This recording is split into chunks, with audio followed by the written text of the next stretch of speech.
Alright, welcome everyone. My name is Dylan Fontaine. This is my final project for MCE-551 Fluid Mechanics with Dr. Yang Lin. For my final project, I chose to do a simulation of impulsively driven flow across an orifice. So, the project overview, we'd like to use some computational fluid dynamics tools to model transient flow across an orifice. We want to get all the field parameters, pressure, velocity, vorticity, etc.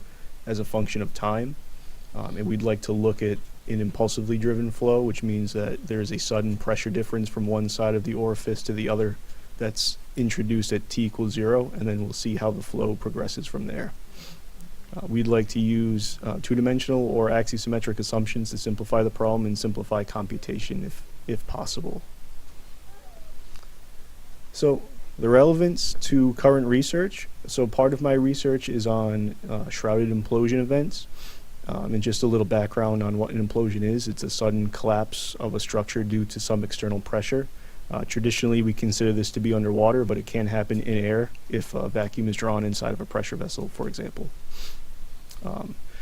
One new area in implosion mechanics is putting shrouds around implosions or implodable volumes, and then if they do happen to implode, the shroud acts as a coupling structure that momentarily couples the ingress of water that would tend to drive the implosion event, and that flow is limited by these orifices in the shrouds. You can see an example of this in the top right figure. That would be sort of like a baffle structure that surrounds an implodable volume or something we feel is at risk of imploding. In the moments of collapse, water would like to ingress across the shroud to satisfy a volume void that's created when the implodable actually begins to collapse. And because there are only small orifices in there, through wall shear and other restrictions, the flow is slowed down. But at t equals 0, when the instability of the implodable volume first begins to happen, we can consider that that is a sudden pressure difference, and we can look at the flow across the orifice, because the volume flow rate across that orifice directly controls the pressure difference on the inside when volume is limited. So here's what a shroud structure looks like for a tubular implodable volume post-collapse. So you can see that some of that energy has gone into deforming the shroud, and some of that pressure difference has actually turned into deformation on the shroud itself. So this shows that the two structures have been coupled, and the combined stiffness of the composite system, the shroud and implodable volume together, collapses slower and less violently, and then the pressure waves that are emitted as a result of that collapse are then smaller in magnitude.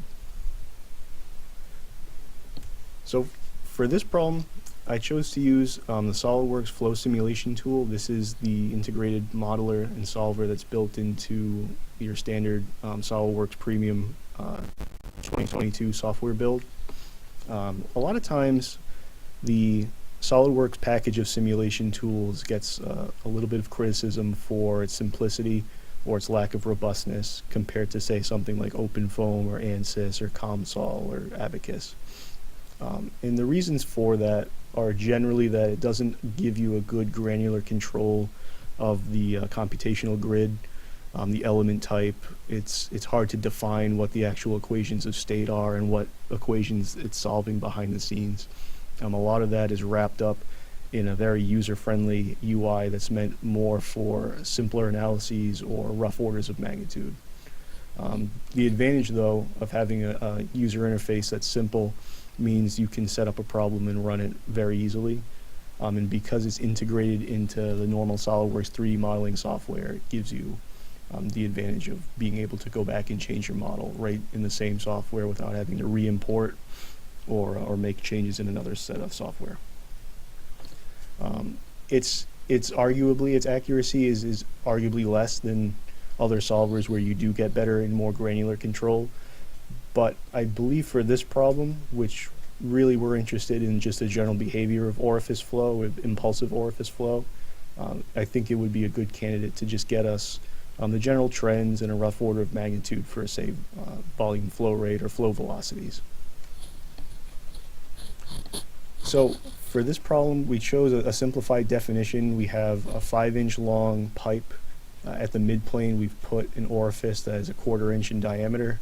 The ID of the pipe is just under 2.5 inches. And we are running this simulation from 0 to 10 milliseconds. And this is based off of just some initial calculations on wave speed for determining how fast is that pressure difference going to equalize. So we've put 15 psi, so about atmospheric pressure on the left side, and we hold that hydrostatic pressure constant at that boundary. And then the right boundary condition, we enforce the same thing, but this time at a 10 times higher pressure. So we should, in theory, get flow moving right to left. So you can see on slide 7, we do use a 2D simplification, which in SolidWorks Flow Simulation means that our computational grid has gone from a 3D box to a single a single slice of elements at the midplane. The size of the elements range from about 1/8 of an inch down to 1/16 of an inch. You can't see in this figure, but the solver automatic, or the mesher, already refines the grid closer to boundaries and closer to solid elements. So wherever a grid element is touching a solid is actually a 1/16 of an inch square instead of an 1/8 inch square. So through the orifice, we do get several, I believe at least 3 or 4 nodes in that orifice region. So I have some plots here, but I think it's probably better if we go into SolidWorks software to investigate them. So I will open SolidWorks right now, and we will look at the plots and look at the model. Alright, so opening up SolidWorks, we have our model of our problem definition. So like I said, this is a 5-inch long pipe section, about a 2.5 inch diameter, and with a 1/4 inch orifice in the center. I've changed it to transparent so we can all see the orifice in the center there.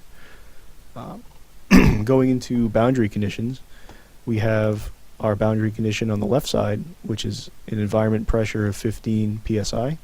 So this is roughly atmospheric pressure. The dialog box for editing boundary conditions is very simple in flow simulation. You select a pressure opening, environment pressure, and mandate that it's set at 15 psi.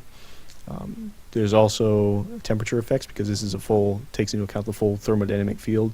But for our purposes, the fluid never really changes temperature from room temperature, so this is ignored. On the opposite side, we have our environment pressure of 150 psi, which is going to encourage flow from right to left.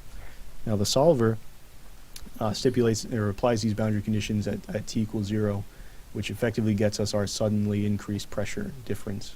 Initially equalized, but then a sudden increase on the right side, and we'll see how that pressure evolves with time.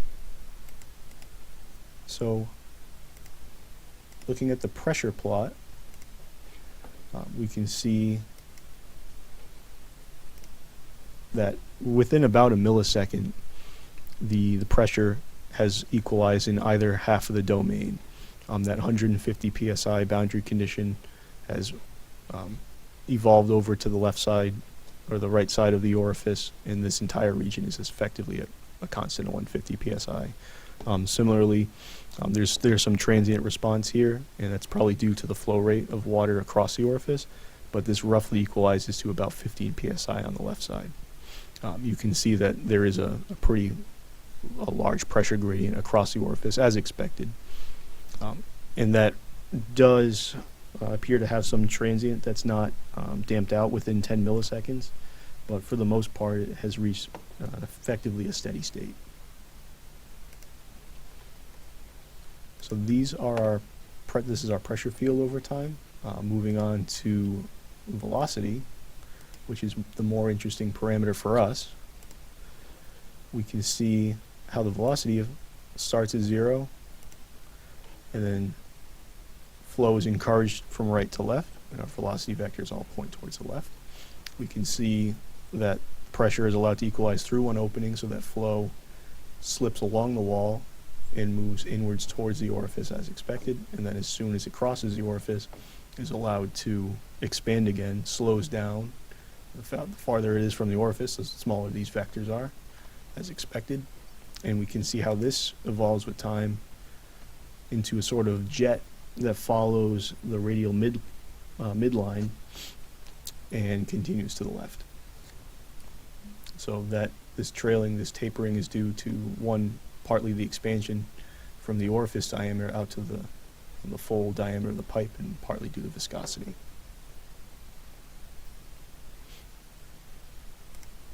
So if we move on and take a look at vorticity, we can see that initially we get strong vorticity due to wall shear at the orifice edges, and this is to be expected due to the viscous layer and possibly boundary layer separation that's causing eddy currents and eddies to form. We see that those vortices are shed into the flow and follow the particles as they flow to the left, and this essentially becomes a vortex ring. Remember, this is radially symmetric, so what we're seeing here is actually a cross-section that's essentially revolved 360 degrees. So this area here that moves out radially and then proceeds axially is effectively a vortex ring. And we can see that if we move back to velocity. We can see that there's strong circulation right in this region right here, and that region of circulation moves to the left with our flow. And this is to be expected because of interactions with the boundary here. Fast flow here, slow flow here leads to a circulation that tends to create this vortex and encourage the vortex ring to flow to the left. So what's very useful to us with the design of shrouds, which is the overall driver of this simulation, is how the velocity profile is distributed in space and time. We can see that over time it's highly nonlinear. It appears to be almost exponential, or of some higher order polynomial. It stays zero, or effectively zero, due to no slip at the orifice edges, and then concentrates into a very high magnitude jet that in the center, on the center line. But we see that distribution, that spatial distribution, tends to remain constant with time. And that's very useful to us to know that, because implosion events are extremely fast, on the order of a handful of milliseconds, maybe not even 10 milliseconds. And from the spatial distribution and the time average of the velocity profile, we can get volume flow rate. And from volume flow rate, we can derive the what pressure is in between the shroud and the implosion event, because that's a fixed volume, and depending on how that volume changes in the bulk modulus of water, we can figure out the pressure difference in that region. And that pressure difference is ultimately what loads the implodable, dictates how fast it collapses, and it's the collapse speed that is the biggest driver of emitted pressure signatures. So while this simulation is a very idealized example of what's going on in a shrouded implosion, because our volume is effectively infinite, our pressure is fixed, and there are no transient responses due to a change in volume or a change in pressure. It gives us a lot of insight into how quickly flow develops on along the orifice, and what that spatial distribution looks like.